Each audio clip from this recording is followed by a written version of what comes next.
My name is Rachel, and this video will discuss the changing tutorials process.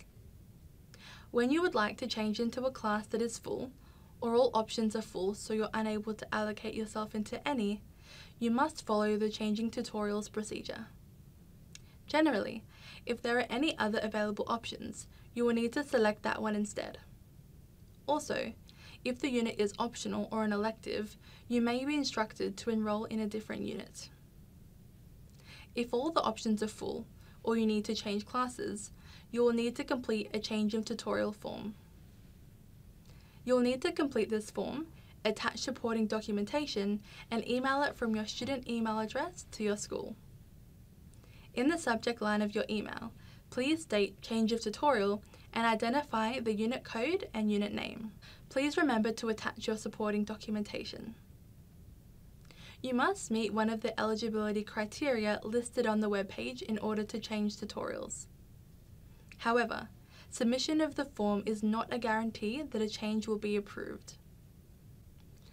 You can find all the information you need, including the application form, school email addresses, and eligibility criteria at westernsydney.edu.au/changingtutorials. Once you have lodged your change of tutorial form, continue to go to the class you have already been allocated until you receive an outcome to your application. If a class is flagged as full in Allocate Plus, it may mean that the class is either full or not actually being offered at this time. Therefore, please don't turn up to the class unless you have approval to do so. Please allow a few working days for your application to be processed. You will receive a notification of its outcome via your student email.